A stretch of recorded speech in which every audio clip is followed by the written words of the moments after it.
Voici Zone Arctique, la chronique d'actualité nordique avec Denis Laure.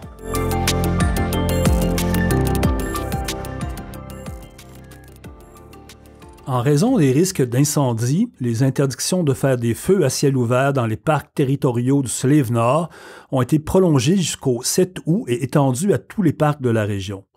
Ces interdictions s'ajoutent à celles mises en place à l'échelle régionale. Il est permis d'utiliser des réchauds de camping, des barbecues fermés et des appareils au propane, mais ceux-ci doivent être placés à l'intérieur du foyer réglementaire et ne pas produire une flamme de plus de 1 demi-mètre de diamètre et d'1 demi-mètre de hauteur. Pour la première fois depuis sa création, le programme des candidats des territoires du Nord-Ouest, le PCTNO, a atteint et dépassé le plafond de désignation sous réglementation fédérale de 300 demandes. C'est plus du double du total de 2023 qui était de 139.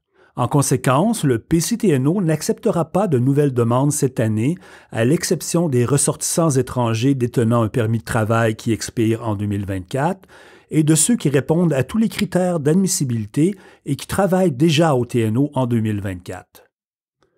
Le Conseil de développement économique des territoires du Nord-Ouest invite la population à une session d'information spéciale sur la création d'une garderie agréée dans les territoires du Nord-Ouest.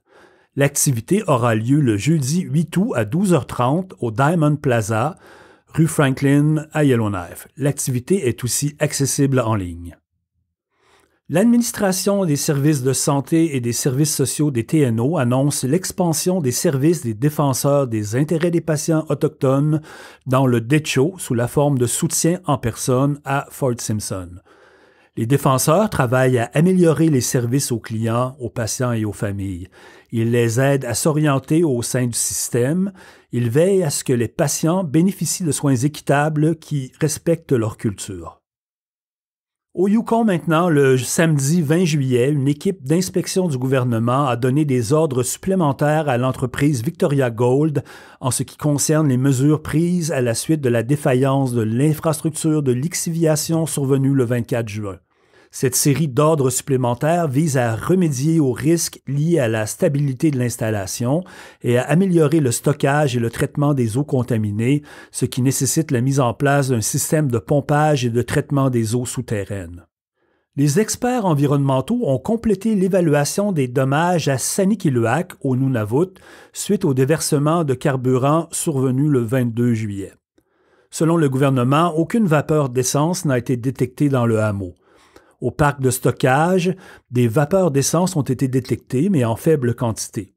L'essence s'évapore rapidement et le vent actuel et les conditions météorologiques sont favorables à la dispersion rapide de ces vapeurs. Les risques pour la communauté sont minimes, mais on conseille aux citoyens de rester à l'écart du site des réservoirs jusqu'à nouvel ordre. Sanikiluaq est une communauté d'environ 800 habitants située sur une île dans la baie d'Hudson. Elle avait été évacuée suite au déversement de 5000 litres de carburant. Toujours au Nunavut, Nunavut Tungavik Inc. a officiellement lancé Kanuipuita, son enquête nationale sur la santé des Inuits. L'objectif de l'enquête est d'améliorer la santé et le bien-être des Inuits en ajustant les programmes et les politiques. Kanuipuita engagera des Inuits pour gérer l'enquête dans les 25 communautés. Les postes sont rémunérés et une formation sera dispensée. De retour au territoire du Nord-Ouest, Hay River a été couronnée la communauté la plus active du Canada dans le cadre du défi Ensemble, on bouge de participation. 1200 communautés ont pris part au défi qui s'est déroulé du 1er au 30 juin. Hay River a encouragé la participation à l'activité physique à travers ses événements, programmes et activités, tous gratuits ou à faible coût, et a remporté le grand prix de 100 000 $. Le ministère de la Défense des États-Unis a rendu public le 22 juillet la mise à jour de sa politique arctique. En raison des changements climatiques affectant l'Arctique et de la coopération sino-russe dans la région, les États-Unis désirent améliorer leur présence en Arctique et augmenter le nombre d'opérations et d'exercices militaires. Le ministère de la Défense annonce qu'il priorisera sa coopération avec le Canada tout en renforçant ses capacités avec ses alliés dans l'Europe arctique.